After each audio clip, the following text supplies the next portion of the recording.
Hey, this is Max with Guitar Center. We're here at Winter NAMM 2025, and we're here in the KORG booth with Shimmy, and we are looking at the KORG Multi-Poly. Yes. How you doing? Good, how are you? I'm doing good. Multi-Poly came out last fall, give or take. Is that about right? Yes, last fall, and obviously visually it's very inspired by the original Mono Poly, which came out in 1981. This kind of takes core principles of that synth to the nth degree. I mean, everything has been revamped. Users of the modwave will kind of feel at home with the interface, the mod matrix, the KAOSS pad. What we're dealing with here is 4 individual digitally recreated voice cards. So you get those kind of discrepancies that we know and love in analog in digital form. The one we're looking at right here is actually module version, which was just released past week or so, give or take. What's the keyboard we have hooked up to it? So this is the key stage. We're showing off MIDI 2.0. It's great action, great feel, and works super well with the multi-poly. But this thing sounds absolutely incredible. The filters have been completely rewritten. I think this is version 3 of the multi-stage filter. We have many, many models here. We have obviously the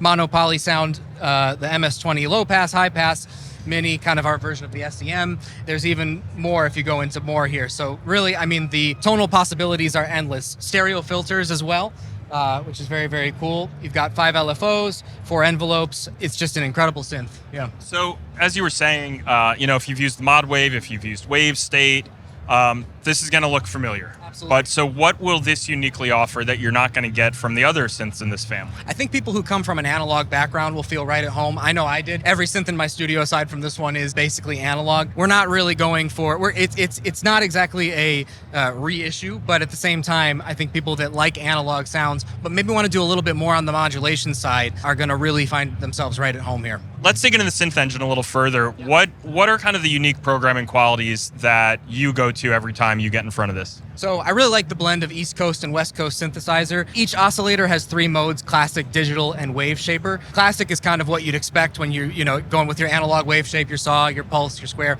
And then when you get into the digital wavetables and the wave folder, that's kind of when you can get more into the West Coast style synthesis stuff. So I think it's really unique pairing that style of oscillator with more traditionally analog modeled filters as well as envelopes. They've actually modeled the envelope timing and curvatures of specific synthesizers, which I think is really cool. But we got to just take a step back here. You're getting 4 oscillators per voice, 4 layers, multi-timbral, and also 60 voices of polyphony. So you're gonna have no shortage of notes here. But the layer rotate is the feature that I have found to be the most enjoyable, which is basically you can set up 4 different sounds and rotate between the sounds, much like the original Mono Poly. So is that just literally as you're triggering a new key, it'll go over the different layer? Exactly, and you can set if you want it to be random, if you want it to be sequential, if you want it to be 2 voices, 1 voice, you can set all that as well. Outside of that, I'm seeing the sequencing lanes on the bottom. Can you tell us a little bit about that? We have Motion Sequence 2.0. This is really best visualized with the companion software that's a free download for the synth. You can really see everything and all the lanes and how it's organized very, very clearly on there as well. But I mean, you can control just about everything. And as I said, modwave users will feel right at home with that. So you talked about the companion software. Is that kind of just like an editor librarian sort of thing, or? So yeah, that actually is. So that is a standalone editor librarian, and that is free to download with the synth.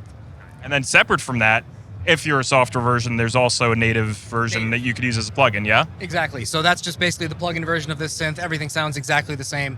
And yeah, I was just checking it out over that table earlier. It's very cool. So the keyboard version's been shipping since last fall. When can we expect the module to hit stores and be ready for customers? It'll be ready for customers in February, so very excited about that. Very soon. If you want to learn more about the multi-poly, whether it's keyboard version, whether it's the module version, head over to guitarcenter.com. And if you want to keep up with the latest and new from NAMM, stay tuned on GC's YouTube channel.